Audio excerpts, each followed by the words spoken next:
History is full of secrets, but some are so disturbing that they were meant to be forgotten.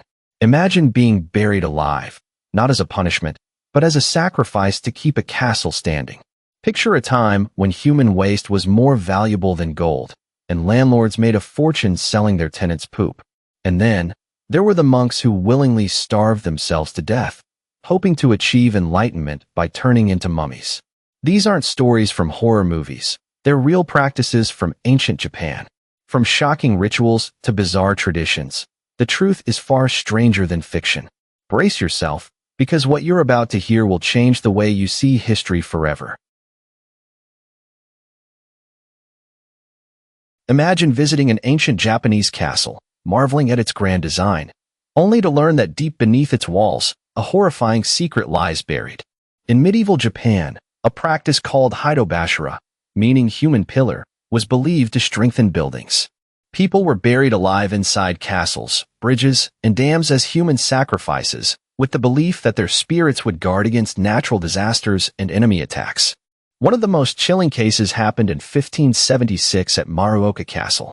During its construction, one of the walls kept collapsing despite repeated efforts to rebuild it. Instead of seeking a better engineering solution, the builders turned to hidobashira. They chose a one-eyed woman named Ashizu as their sacrifice.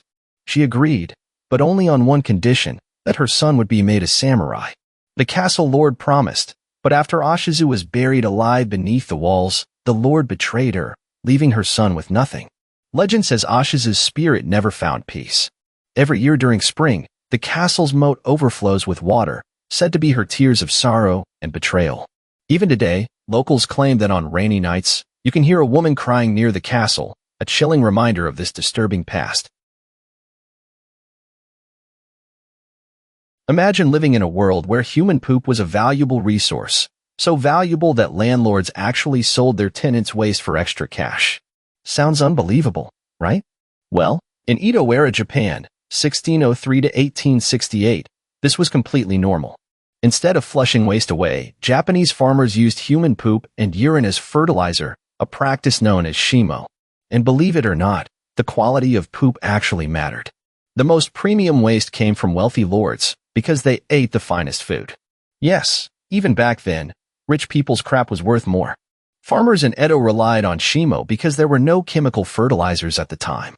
They would collect human waste from the city and use it to grow crops, creating a recycling system that, surprisingly, helped keep Edo much cleaner than European cities. In Europe, people dumped waste in streets and rivers, leading to horrible diseases. But in Japan, since poop had value, it was carefully collected and sold. Of course, there were some major downsides. Imagine working on a farm where you're constantly surrounded by the smell of human waste. Even worse, using untreated poop as fertilizer meant dealing with bacteria, parasites, and infections. Farmers risked their health every day just to grow food.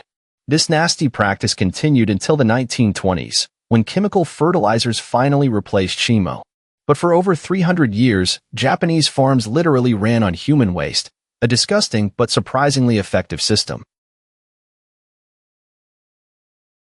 Imagine walking through a quiet village in ancient Japan when suddenly, you hear a loud boom.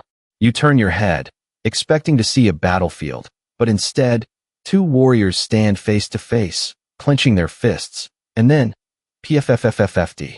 One lets out a monstrous fart so powerful it sends his opponent flying through the air. Nearby, another fighter wields a giant fan, expertly deflecting an incoming gas attack back at its sender. And just when you think it can't get any weirder, two women join forces, launching a synchronized fart blast, knocking down a samurai. This isn't a comedy skit, it's real historical artwork. In the 1600s, a Japanese artist created a scroll called higasen, which literally means the fart battle. The artwork shows people using their gas attacks as weapons, blowing each other away, literally. Now, you might be wondering, why would someone make this?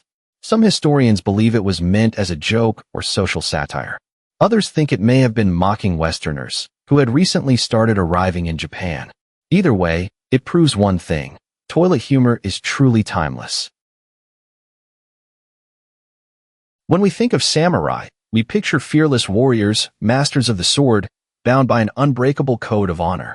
But hidden beneath the image of discipline and loyalty was a practice that would be shocking by today's standards: Shudo, or the way of the young. Imagine a young boy, no older than 10 or 11, stepping into a Grand Samurai dojo for the first time. He isn't just there to learn the art of war. He is chosen by an older samurai to become more than just an apprentice. A contract is made, a bond that goes beyond training.